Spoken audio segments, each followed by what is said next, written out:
Internet shopping has made finding that perfect gift simple, but it's also made it easier for scammers and thieves to cash in on our hard-earned money. Staff Sgt. Dayley of the Calgary Police Service's Cyber Forensics Unit joins me this morning to talk about those real risks of shopping online and the tools and things you need to know. Thanks for joining us this morning. Thanks very much for having me. I've got to assume that this is a fast-growing area. Absolutely. It's grown in epidemic proportions. I've seen it's kind of in line with the evolution of technology that we see that changes every year. We have new devices every year, and with that comes the ability to commit different types of crime using that technology. I know in previous years we've always thought that these things happen elsewhere and the scams originate from overseas, maybe in the States. Do these things actually happen here, or they originate within our city? Yeah, absolutely. I mean, we've seen cases here in Calgary that we've worked on, both past and present, and I'm sure we will in the future, where the local, the local actors that are perpetrating those crimes are here local to Calgary, Alberta, and across Canada. So it does happen here? Absolutely, yeah. It's not unique to the UK or Eastern Europe as we see the bigger cases in the media. We do have a presence of that here. So let's talk about some of the things we need to be wary of when it comes to Black Friday, because your inbox gets inundated with emails and flyers and things like that. What do we need to know, especially with all those flyers coming into your inbox? Yeah, absolutely. I think we just need to take that extra precaution, take the extra look at those emails as they come in, and just do your due diligence. We really don't want anybody to click on the links. I mean, it's just a good piece of advice and standard of business when you're going to do some online shopping or you're within your email accounts.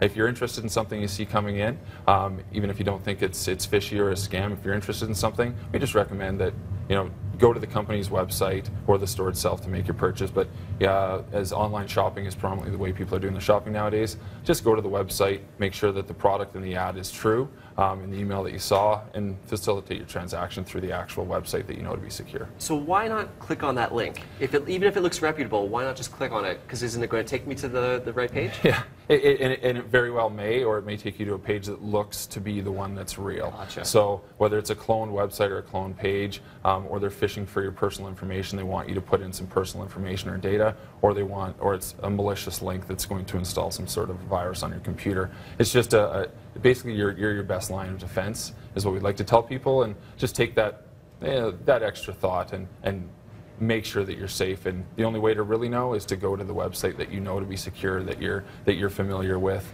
and that will facilitate your transaction with safety. So straight to the source. That's right. Okay.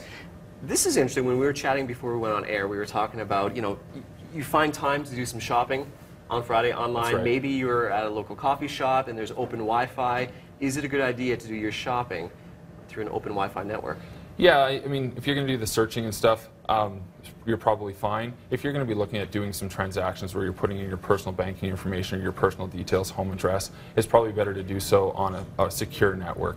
There is the ability for people to duplicate a network or a network name, so when you've connected to it, you really need to be sure that it's secure and it's the network that you believe you're on. So when public Wi-Fi, it's administered by different companies, third parties, so you as a consumer don't know how safe that network is, so you need to take those extra precautions when you're on public Wi-Fi and just ensure you're not uploading any sensitive data, which would include your financial information during a transaction. So you may think you're linking to the legit Wi-Fi, but somebody's cloned it and you're actually going through them. That's correct. They can intercept some of your information. Yeah, absolutely. So if you're going to your local coffee shops or airports, just be sure that you're connected to a network that you know to be correct and secure, because they can be duplicated and broadcast in the same name. Something I've received over the last couple of weeks, and some of my family members too, are texts.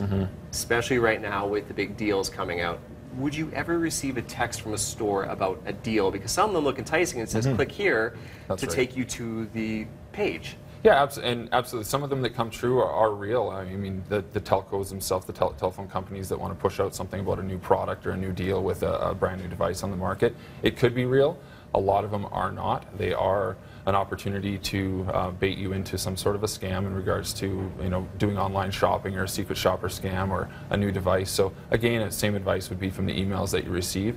Just employ some good security tactics for your own online shopping and move to what you know to be the reputable online site, and do your transactions and your research through that. So ignore those texts. Yeah, that's right. Yeah. A lot of people, we were saying, don't come through and actually come to you guys and say, I've been a victim of scam because of embarrassment. Yeah, absolutely. I mean, fraud becomes very personal to people, and that's unfortunate. Is that's what the criminals rely on, is people's good nature and willingness to want that deal, especially in today's economic times. So, and there is that level of embarrassment. So what we encourage people to do is contact us. We'd like to know about it.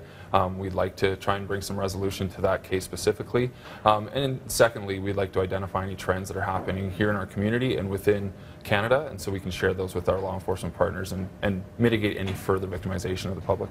There you go. So don't be embarrassed about it. Make sure you report it. Some great tips. Thank you very much for coming in. Thank you. Andy, I know you can use some of those tips. You're a big online shopper.